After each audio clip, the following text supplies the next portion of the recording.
Hello everyone, Carnasa here and welcome back to Kerbal Gets Real. We're now in 1968, part 2, where hopefully we're going to be sending down our first ever crew to Conglomerate, our lunar surface base.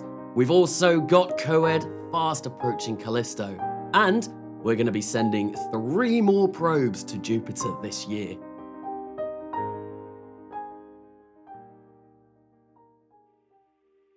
So unfortunately I forgot to hit record when I started my live stream, so we have missed a little bit of the beginning of this episode, but here we have us. Well, I'm trying to attempt to land Congo rover number 2, and as you can see, it didn't go particularly well. So I forgot to switch from surface velocity negative to up when I was coming down, and yeah, that caused the rover to flip and land on its back, and unfortunately there is nothing I can do to right this. But now we're going to go back to the ECMS, to Lunar Shuttle number 3, and we are returning home on the 21st of July 1968. So, on this craft we have So Not the Hero Type and Steve Peters, and they've spent a rather long time at the ECMS, getting rather irradiated and stressed out, so we're going to send them back, and unfortunately, well yeah, this happened.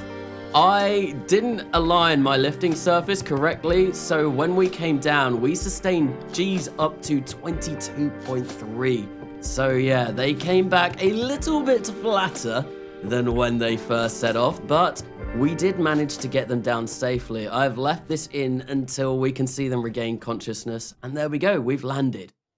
So yeah, I do really apologize to So Not the Hero Type and Steve Peters for putting them through that rather uncomfortable situation. Hopefully it won't happen again anytime soon.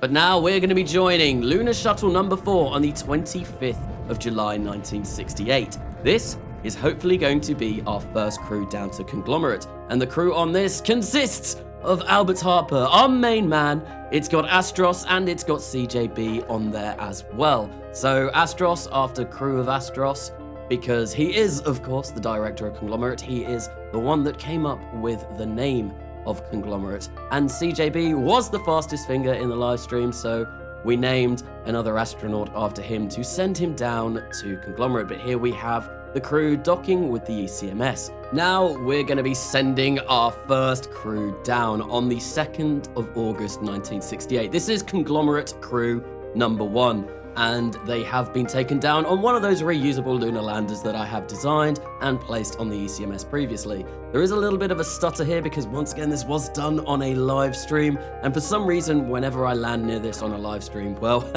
things go a little bit bad, but you can see we have placed a flag down. The site name is Conglomerate, and of course we're going to be remembering Ellen Cox, James Peters and Bonnie Ellis. True heroes all. So, this was the point where I realized I can't connect anything up together using Kerbal Attachment System because there was a piece that I was missing.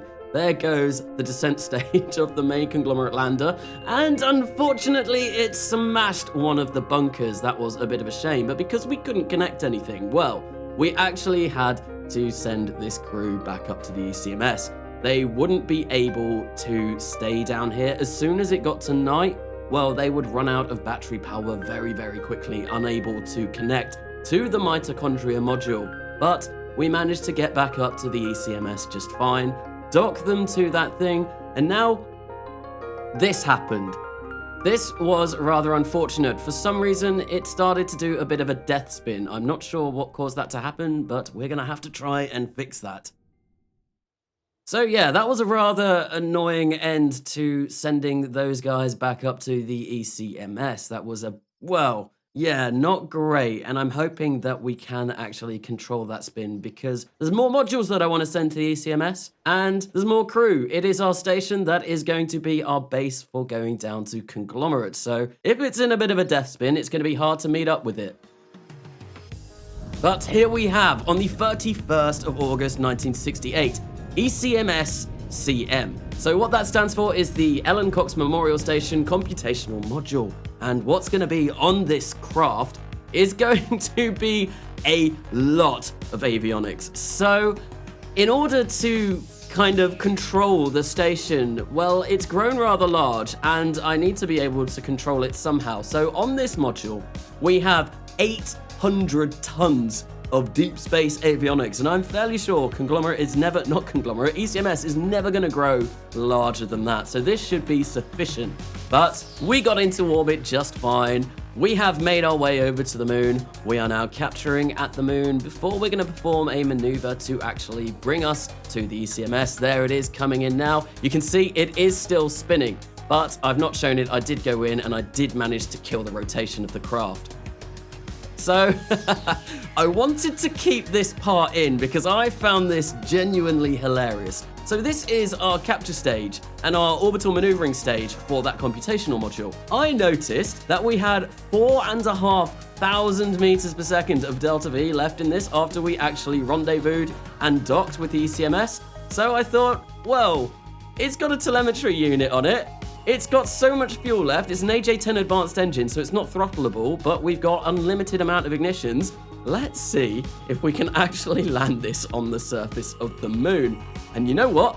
I was able to land this on the surface of the moon, and I did put a picture up on my Discord. I just found this really hilarious, and I wanted to keep it in just because it was something a little bit different, but there we go. We are coming down not even that fast now at 7 meters per second, and any minute now, we are gonna touch down on the lunar surface.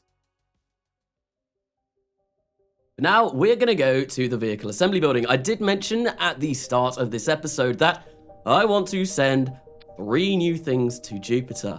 And what they are going to be, well, they're going to be landers. We're going to land. We're going to try and land, not on Jupiter. No, that would be very, very silly indeed. No, what we're going to do is we are going to try and land on some of those moons. And I've got 3 in mind. And that's going to be Europa, Callisto, and Ganymede. I don't know why I said it in that order, because that's not a particularly good order to say. I mean, that's not even in an order going on distance from Jupiter. But anyway, yes, so this is GL1, Ganymede Lander number 1. And actually, I have gone in and kind of given this a bit of a nickname as well. And the nickname is going to be the Spider, and all of these are going to be the Spider landers. So we're going to have Spider 1 to 3, and hopefully they are all going to land on a different Galilean moon. Now, I am not sure if I have the Delta V to actually perform this. What I have done is I have taken this lander and I have done a test in Crash when I've actually achieved an orbit around one of those Galilean moons, and they can land. They do have enough delta V and they do have enough thrust to weight ratio to actually perform a landing. It's just actually getting them in that low orbit that I need. That's going to be the tricky part. I've obviously got Coed on its way to Callisto at the moment to try and achieve an orbit. But yeah, that fade there was me actually going into Crash and testing this to make sure that it works. So what we're going to work on now is going to be our orbital maneuvering stage around Jupiter. Well, our capture stage as well as our orbital maneuvering stage. And I filled this up to have about 6,000 meters per second of delta V. I'm fairly certain that that will be enough to actually get all of the orbits that we want. Europa might be a little bit touch and go, but I guess we'll see when we actually get to Jupiter. So that capture stage is going to be using an AJ-10-190, which I think is more than sufficient to do the job.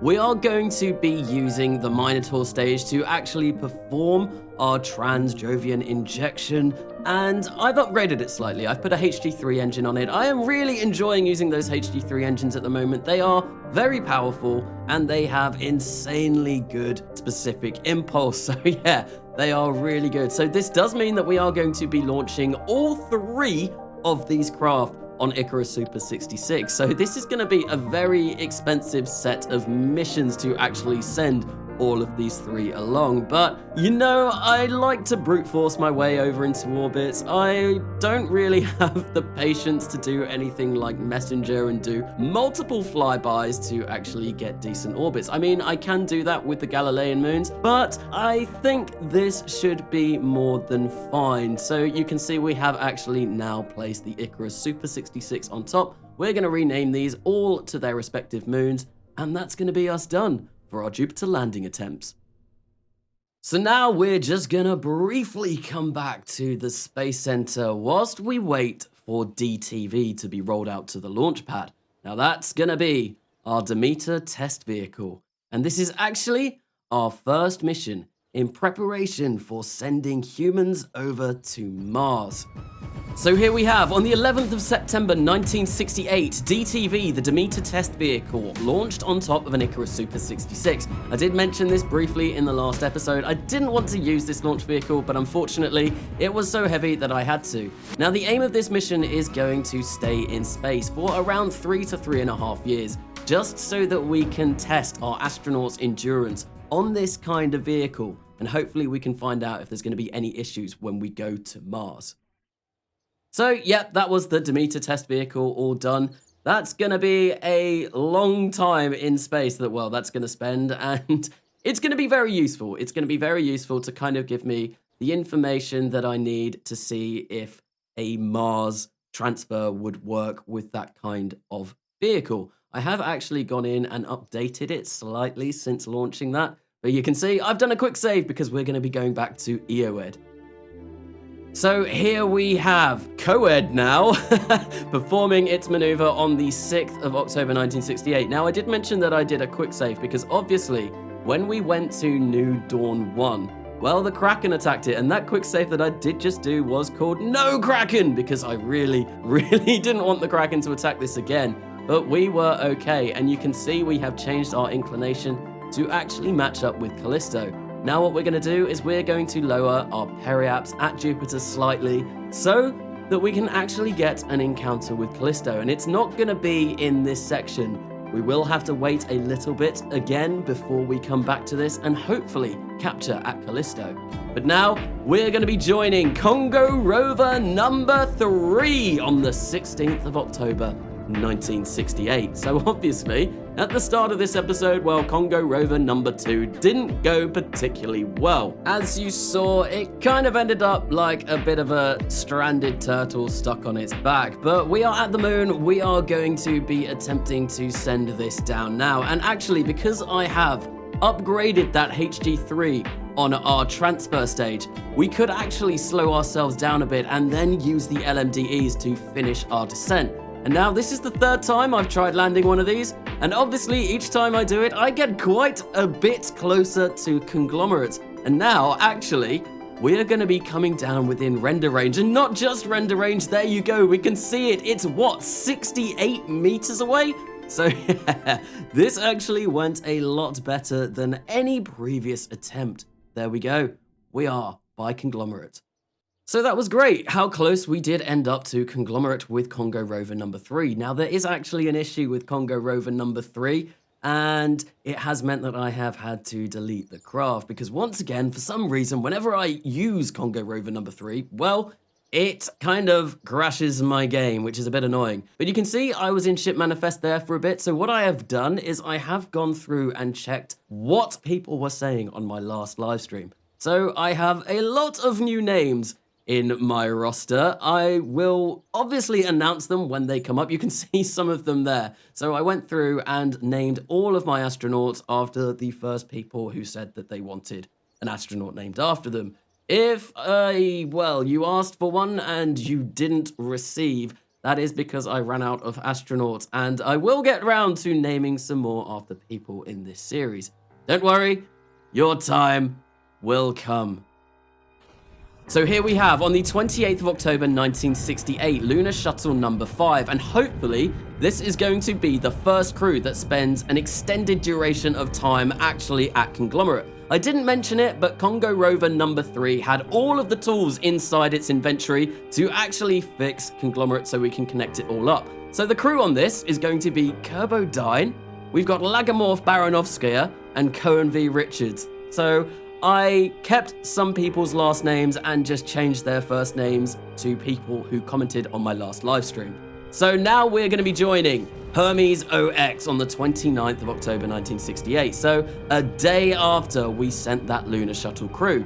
This is going to be my brute force attempt to see if we can get an orbit around Mercury. So Hermes obviously being the Roman equivalent of Mercury. No, I've got that the wrong way round. Hermes being the Greek equivalent of Mercury, and OX just standing for Orbital Explorer. So I have worked it out, and you can see, there we go, we have performed our injection to go over to Mercury. Now I'm just fine-tuning our approach so that we can actually get, well, an approach, because at the moment we are going to be missing Mercury by quite a way. So I'm going to create a maneuver node. We're going to go into the maneuver node editor and try and fix that so that we can actually get a decent approach. We're going to fire up that LR87 LH2 engine once again just to correct our course. And you can see, there we go, we do have an approach with Mercury, and we're going to try and get that as close as we possibly can. But there you go, that looks rather good to me, and you can see we've created a node for our capture, and it's going to take almost 10,000 meters per second of delta V, but we do have 12,000 in this craft, so not to worry, we're going to be able to capture if that fuel doesn't boil off. But now we're going to return once again to the Lunar Shuttle number 5, and we are at the moon. We have arrived after a little bit of a journey towards it, I guess. There we go. We can see the Ellen Cox Memorial Station coming into view now. We are going to capture there, and of course, we are going to dock to that thing because this thing is not capable of landing on the moon. No, we are going to need to get into one of those reusable lunar landers. Here we come in now, just about to dock, and there we go. We have docked with the ECMS. So now, on the 7th of November 1968, it's going to be Conglomerate Crew number 2, and we have touched down right next to Conglomerate. Now, we're going to get Kerbodyne to leave the reusable lunar lander. He is going to wander over to the Congo rover. You can see I have packed it full of stuff that we do need to actually fix all of the stuff that was wrong with Conglomerate. I've got all of those joint sockets which we are going to plug our fuel lines in. I've brought along a drill and a screwdriver. No, a wrench? It looks like a wrench from what I can see now. It's definitely a drill and something else, but there we go. We can see that we have connected our storage module up to the actual main conglomerate, and now we are connecting that module up to the mitochondria module, the powerhouse of Conglomerate.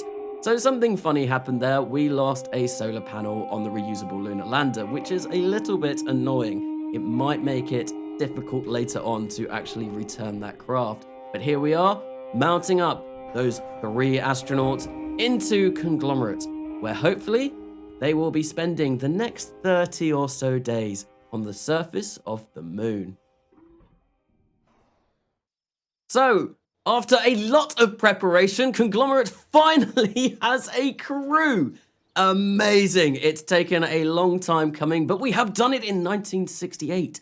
We have a surface lunar base that works a year before NASA even put men on the moon. Absolutely amazing. Now, you may see that I'm getting a rather large amount of solar storms. I think I was getting one roughly every 2 days. Luckily, Conglomerate, whilst this was, well, starting, was on the dark side of the moon, so that wasn't affecting us.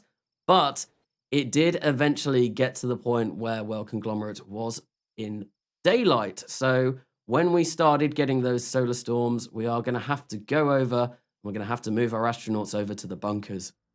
So we are going to join Conglomerate once again, because there's a nasty solar storm approaching on the 21st of November. Now, for some reason, these all started detaching, and you can see there, well, that's a bit bizarre. That's being held on by nothing. But we're going to move our astronauts over to those bunkers now and board them, and hopefully that will mitigate the worst of the solar radiation that we are going to be receiving.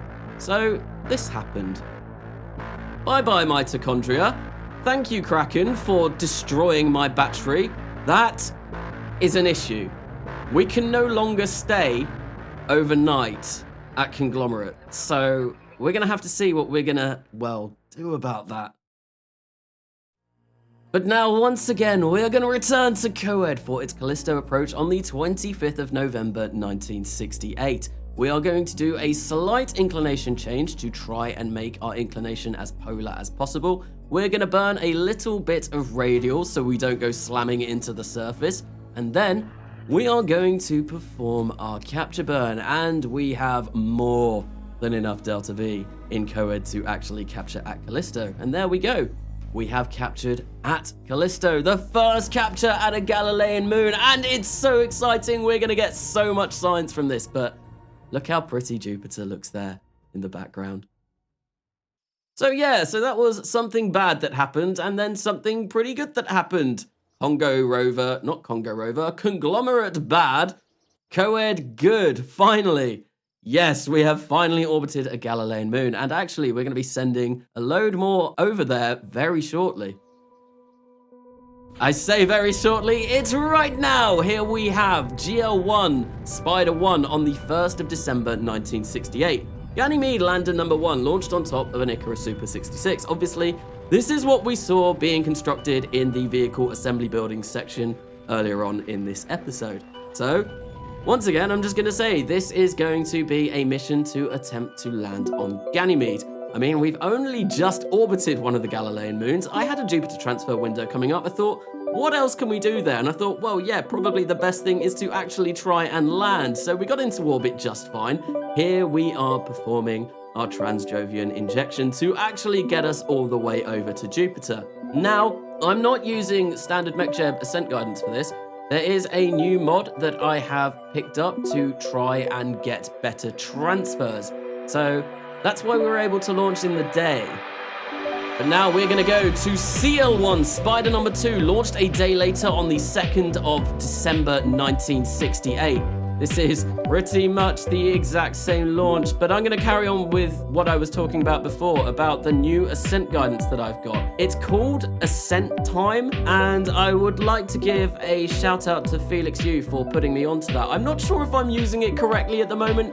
There is going to be a little bit of testing involved to make sure that I am using it fine, because it helped a little bit, I think, but not drastically. So I'm going to have a little bit of a play around with that new, well, MechJeb ascent guidance. But I have left this in here because I just wanted to show you how I plotted my maneuver to actually get a capture at Callisto. A capture at Callisto that would leave us with enough delta V to actually perform a landing when we get there. And a lot of it is keeping my apoaps very, very high, then, well, raising my periaps to be at a point where it intersects with the moon I want to go to, changing my inclination at the cheapest ascending or descending node, whichever one that is, and then just trying to figure out my encounter. And you can see we do have an encounter with Callisto now. And the great thing is, we're so close and we're going so slow compared to Callisto when we get there, it barely takes any delta V to actually capture. So there we go. We've put our maneuver in Kerbal alarm clock so that we can actually remember that when we get to it, because it'll be terrible if I forgot to do that. So with 2 missions on their way to Jupiter, we do have one more that we are going to be sending, obviously the Europa lander. But now I'm in the tracking station because, well, Conglomerate is in the dark and we are running out of battery power very quickly. We've got 16 hours in those bunkers, which obviously is nowhere near the 14 days we need. Here we are, our evacuation from Conglomerate. This has been the rise and fall of Conglomerate. We sent our first crew down, and now we are going to have to leave. It's going to be inhabitable because that mitochondria module was just so important.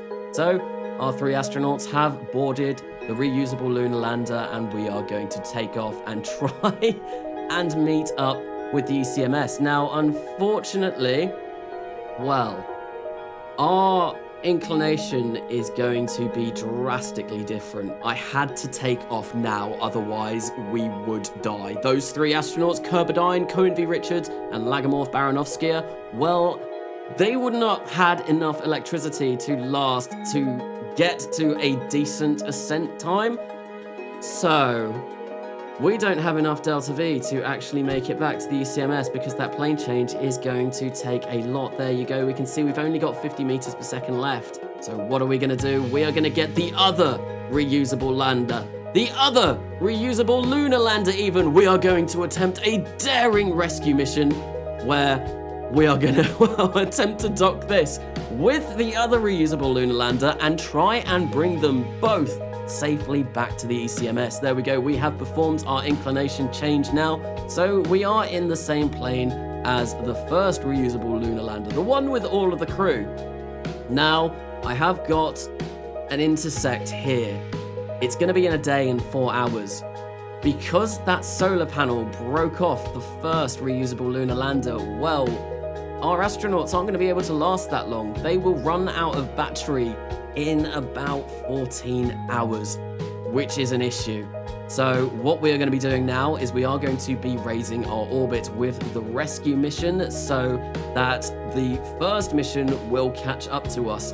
And that's exactly what I'm doing here. We can see we have raised our Apple apps to about 450,000. We're going to do the same once again to circularize our orbit. And that means that hopefully we should get a much faster intersect. We are creating one again. And now you can see in 4 hours and 49 minutes, well, we are going to be meeting up with that original lander, which is perfect. That's still going to be really tight, but like I said, this is a daring rescue mission. It wouldn't be fun if, well, people's lives went on the line, but there we go.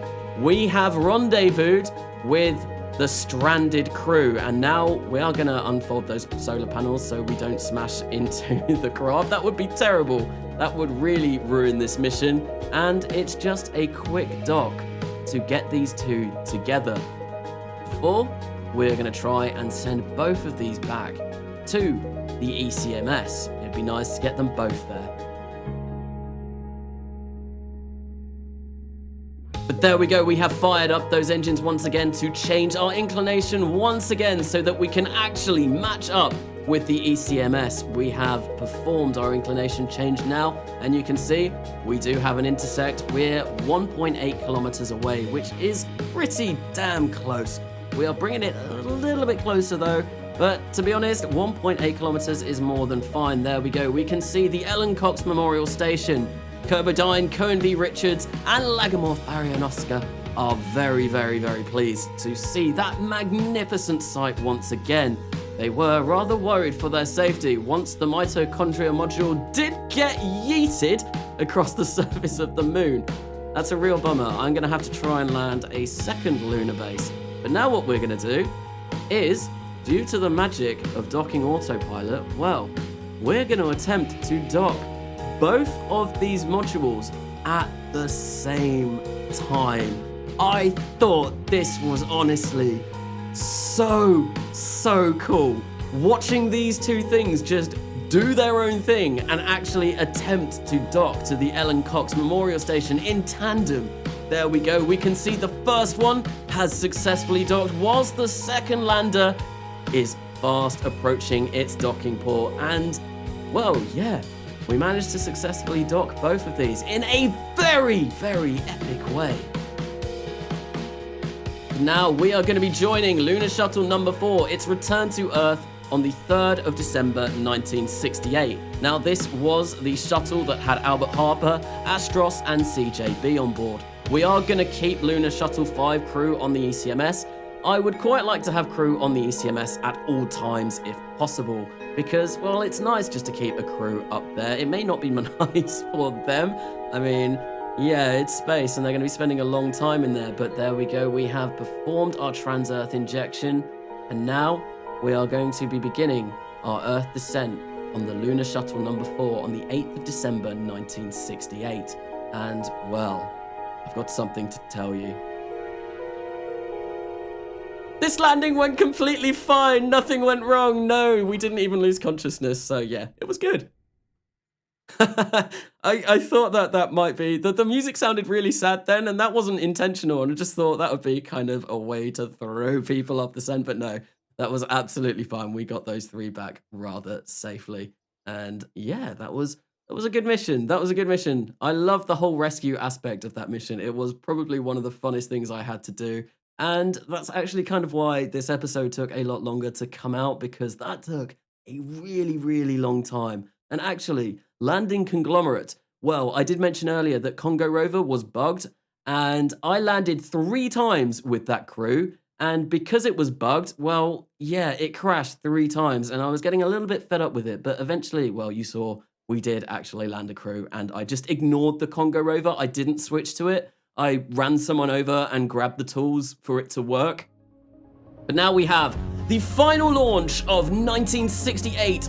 It is EL1 Spider number 3, once again on an Icarus Super 66. Now, this is going to be a very short segment indeed, because obviously we have seen 2 of these launches already this episode. They are exactly identical. We are performing our Transjovian injection now to get us over to Jupiter. And yeah, well, we're going to leave this thing for a rather long time because it takes us about, well, 2.5 years, 2.5 to 3 years to get to Jupiter.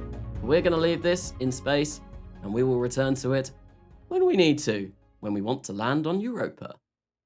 So that was the last launch of 1968. 1968 Part 2 and 1968 in general. And we have had a very, very, very busy year indeed. Well, we've had 3 Jupiter launches. We've had all of the issues with Conglomerate, the rise and fall of Conglomerate. That is going to be what this episode is called. I've decided that already. I just thought it was a really cool name for the episode. But yeah, it's been a busy year. It's been a very busy year. And now we're going to have to try and figure out a new lunar base, which is rather annoying. But I guess we'll see what happens with that in 1969. And actually, in 1969, we are going to be putting up a new space station around Earth, and it will be the Community Station. And ideally, what we're going to be doing with that is we're going to get, once again, the Discord to design different modules for that.